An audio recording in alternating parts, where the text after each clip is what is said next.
저는 왜 평생 같은 실수만 되풀이하며 사는 걸까요? 사람만 바뀌었지 제 삶은 한 번도 편해진 적이 없습니다. 해목 스님은 한동안 아무 말이 없었다. 그 침묵은 부담을 주기 위한 침묵이 아니라 수진이 자기 마음을 가라앉히도록 기다려주는 침묵이었다.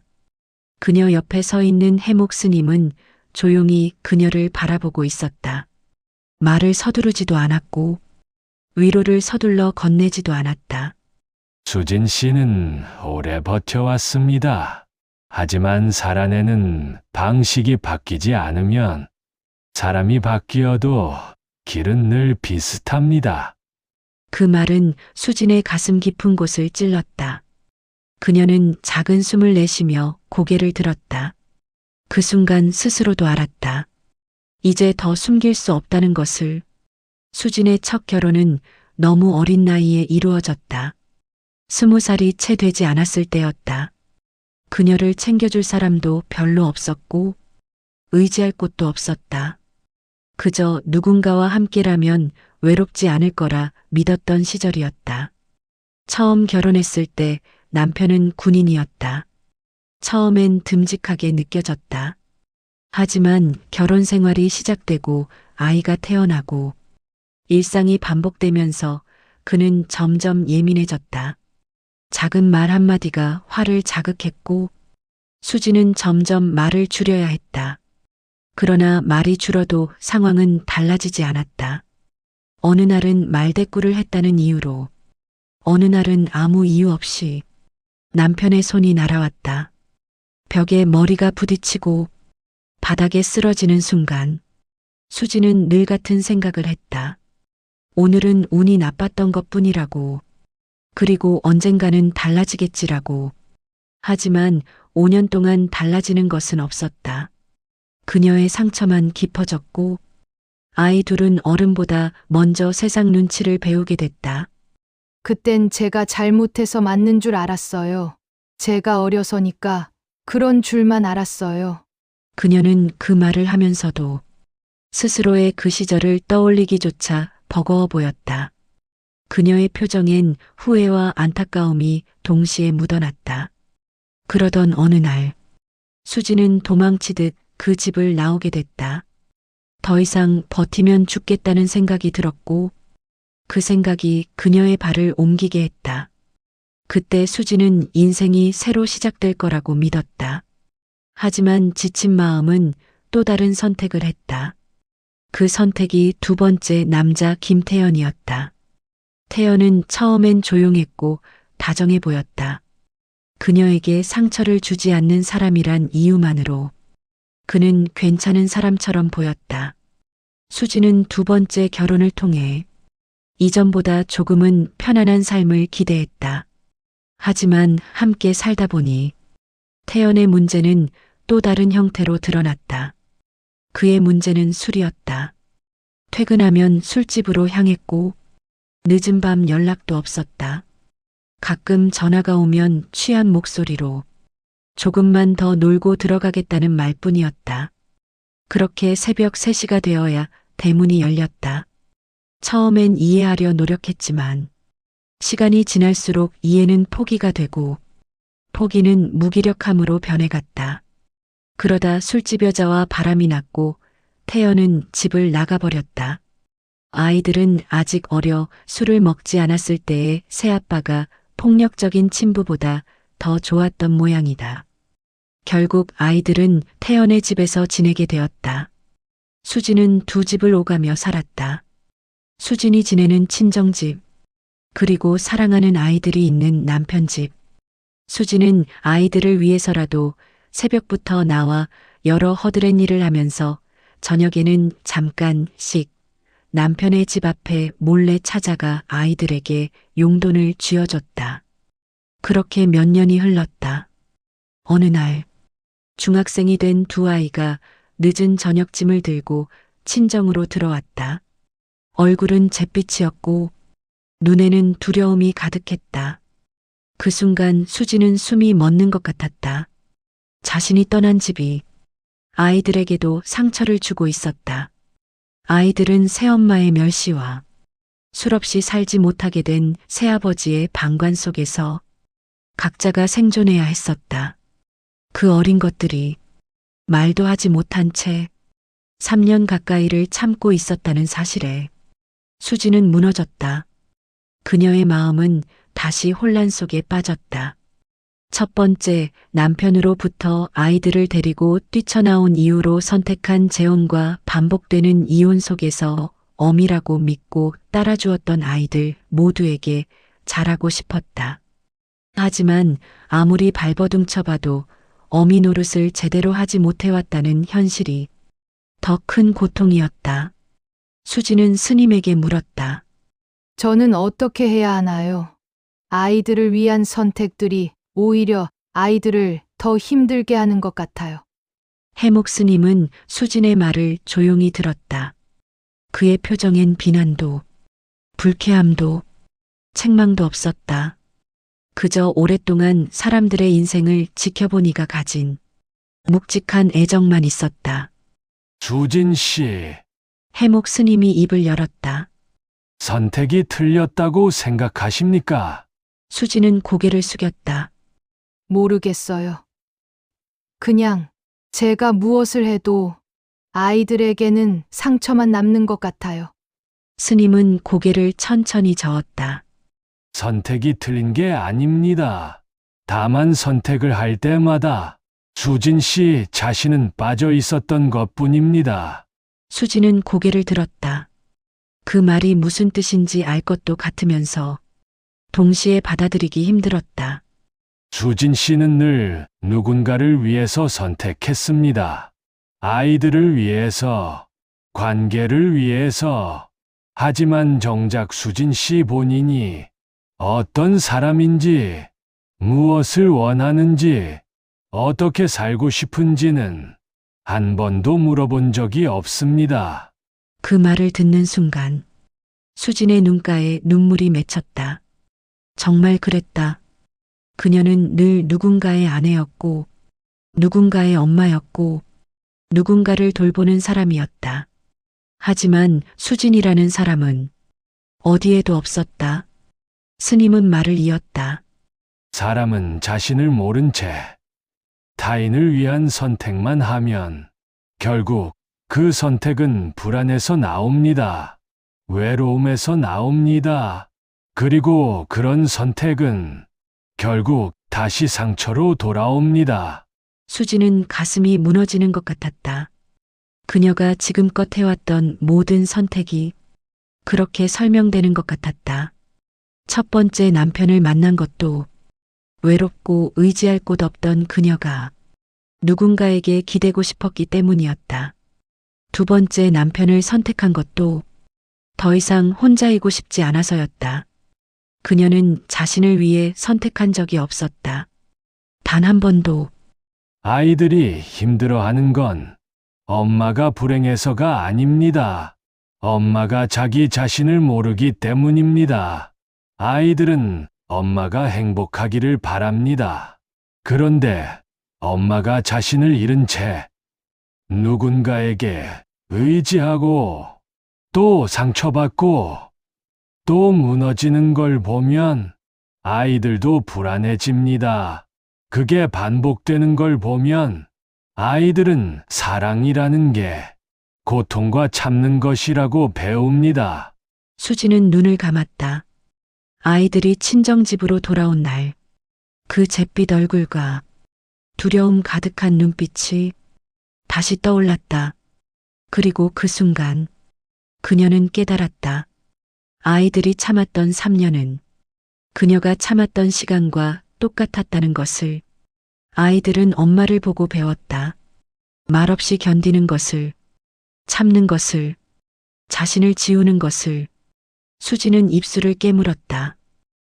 제가 잘못 가르쳤네요. 스님은 고개를 저었다. 가르친 게 아닙니다. 보여준 것뿐입니다. 사람은 말보다 삶으로 배웁니다. 그리고 아이들은 부모의 선택을 보며 자랍니다. 수진 씨가 이제라도 자신을 찾으면 아이들도 배울 겁니다. 자기 자신으로 살아가는 법을. 그 말은 수진에게 무겁게 내려앉았다. 동시에 조금씩 마음이 풀리는 것 같았다. 그녀는 오랜 시간 동안 자신이 짊어진 짐이 너무 무거워서 어디서부터 내려놓아야 할지 몰랐다. 하지만 지금 그 짐의 정체를 조금은 알 것 같았다. 그건 타인의 시선이었고, 관계에 대한 두려움이었고, 혼자 남겨질지 모른다는 불안이었다. 그리고 무엇보다 자기 자신을 마주하는 것에 대한 두려움이었다. 그럼 저는 이제 어떻게 해야 하나요?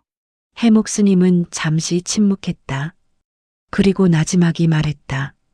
지금 당장은 아무것도 하지 않아도 됩니다. 다만 자신에게 물어보세요. 나는 누구인가? 나는 무엇을 원하는가? 나는 어떻게 살고 싶은가? 그 질문에 답이 나올 때까지 천천히 기다리세요. 수지는 고개를 끄덕였다. 그 말이 조금은 막연하게 느껴졌지만 동시에 안심이 됐다. 지금 당장 무언가를 해야 한다는 강박에서 조금은 벗어날 수 있을 것 같았다. 그날 밤 수지는 친정집 작은 방에 앉아 오랜만에 혼자만의 시간을 가졌다. 아이들은 옆방에서 자고 있었고 집은 고요했다. 그녀는 창밖을 내다보며 스님의 말을 되새겼다. 나는 누구인가? 그 질문은 생각보다 어려웠다. 그녀는 자신이 누구인지 정말 몰랐다. 20살도 되기 전에 결혼했고 그 이후로는 늘 누군가의 역할이었다. 아내, 엄마, 며느리. 그 안에서 수지는 없었다. 하지만 이제는 달라져야 했다. 적어도 그 필요성은 느껴졌다. 다음 날부터 수지는 조금씩 달라지기 시작했다. 그녀는 새벽부터 일을 나가는 대신 아침에 아이들과 밥을 먹었다. 그동안 수지는 아이들에게 밥을 차려주고 용돈을 쥐어주는 것이 엄마의 역할이라고 믿었다. 하지만 지금 아이들에게 필요한 건 돈이 아니었다. 함께 있어주는 시간이었다. 처음엔 어색했다. 아이들도 엄마와 마주 앉아 밥을 먹는 게 어색한 듯 보였다. 하지만 며칠이 지나자 큰애가 먼저 말을 걸었다. 엄마, 오늘 학교에서 이런 일이 있었어. 수지는 그 말을 듣고 가슴이 뭉클했다. 아이가 학교 이야기를 꺼낸 건 정말 오랜만이었다. 그녀는 아이의 말을 끝까지 들어주었다. 조언을 하지 않았고 훈계를 하지도 않았다. 그저 들어주었다. 그리고 그게 생각보다 중요하다는 걸 그제야 알았다. 작은애도 조금씩 마음을 열었다. 어느 날 저녁, 작은애가 수진의 옆에 앉았다. 엄마, 나 요즘 꿈이 생겼어. 수지는 아이를 바라봤다. 아이의 눈엔 예전의 두려움 대신 조금씩 빛이 돌아오고 있었다. 뭔데? 요리사. 작은애는 수줍게 웃었다. 엄마가 해주는 밥이 제일 맛있어서. 나도 그렇게 만들고 싶어. 수지는 아이를 끌어안았다. 눈물이 났지만 참았다. 대신 아이의 머리를 쓰다듬으며 말했다. 그래. 엄마가 도와줄게. 그날 밤 수지는 오랜만에 편안하게 잠들었다. 몇 주가 지나고 수지는 스님을 다시 찾아갔다. 이번엔 아이들도 함께였다. 아이들은 절 마당에서 스님이 키우는 고양이와 놀았고 수지는 스님과 마주 앉았다. 조금 달라지셨네요.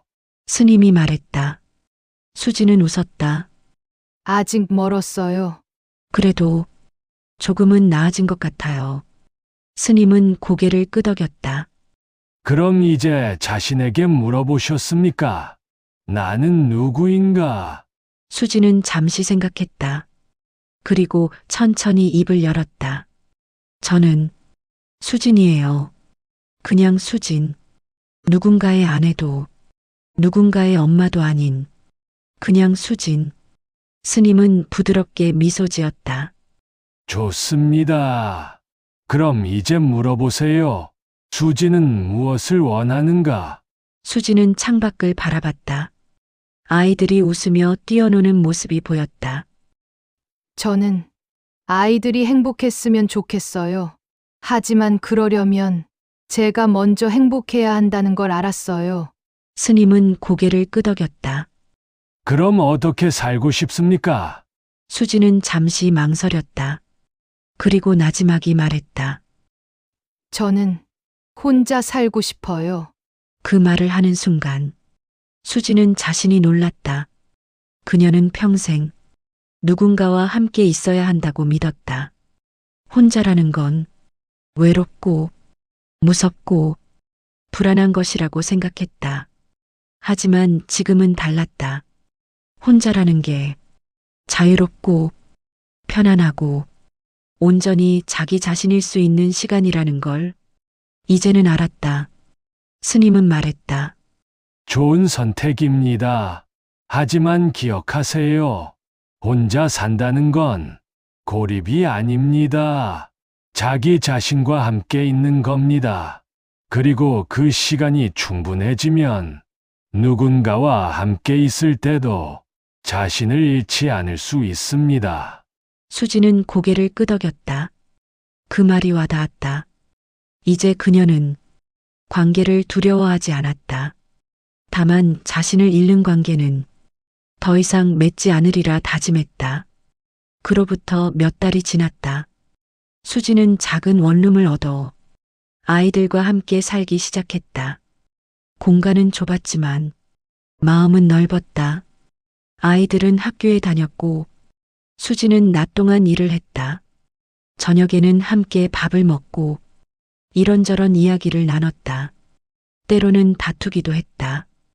큰애가 밤늦게 들어와서 수진이 화를 낸 적도 있었고 작은애가 학교 숙제를 안 해와서 혼난 적도 있었다. 하지만 그런 일상이 수진에게는 소중했다. 예전처럼 참고 견디는 관계가 아니라 서로 부딪히고 풀어가는 관계였다. 어느 날 저녁 큰애가 물었다. 엄마, 우리 이제 괜찮은 거지? 수지는 아이를 바라봤다. 아이의 눈빛엔 더 이상 두려움이 없었다.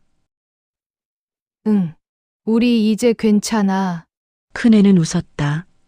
그리고 나지막이 말했다. 엄마, 고마워. 엄마가 우리 데리고 나와줘서. 수지는 아이를 끌어안았다. 이번엔 눈물을 참지 않았다. 그 눈물은 슬픔이 아니라 안도였고 감사였고 새로운 시작이었다. 겨울이 지나고 봄이 왔다. 수지는 절을 다시 찾았다. 해목 스님은 여전히 그 자리에 있었다. 수지는 스님 앞에 앉아 그간의 이야기를 들려줬다. 스님은 조용히 듣다가 마지막에 물었다. 이제 행복하십니까? 수지는 잠시 생각했다. 그리고 웃으며 말했다. 완벽하진 않아요. 여전히 힘들 때도 많고 불안할 때도 있어요. 하지만 이제는 알아요. 행복이 어디 먼 곳에 있는 게 아니라 지금 이 순간에 있다는 걸. 스님은 고개를 끄덕였다. 그럼 됐습니다. 수지는 절을 나서며 뒤돌아보았다. 봄볕이 따스하게 내리시고 아이들은 마당에서 꽃을 꺾고 있었다. 그 모습을 보며 수지는 생각했다. 이제 그녀는 더 이상 도망치지 않아도 됐다. 더 이상 누군가에게 기대지 않아도 됐다. 그저 자기 자신으로 하루하루를 살아가면 됐다. 그게 충분했다. 그리고 그게 진짜 행복이었다. 수지는 아이들의 손을 잡고 천천히 걸어 내려갔다. 그 뒷모습은 더 이상 무겁지 않았다. 가벼웠고 단단했고 앞을 향해 있었다. 그렇게 수진의 새로운 인생이 시작됐다. 오늘의 사연은 어떻게 들으셨나요?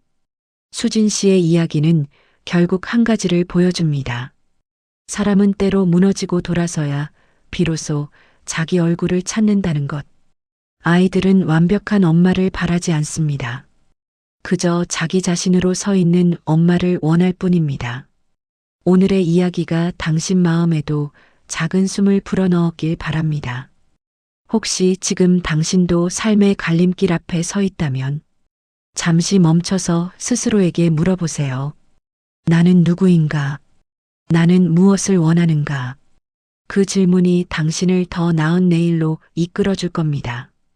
오늘 이야기 끝까지 함께 해주셔서 감사합니다. 당신의 하루에도 따뜻한 빛이 스며들기를 바랍니다. 다음 이야기에서 또 만나겠습니다. 구독과 좋아요는 여러분들의 이야기를 전하는데 큰 힘이 됩니다.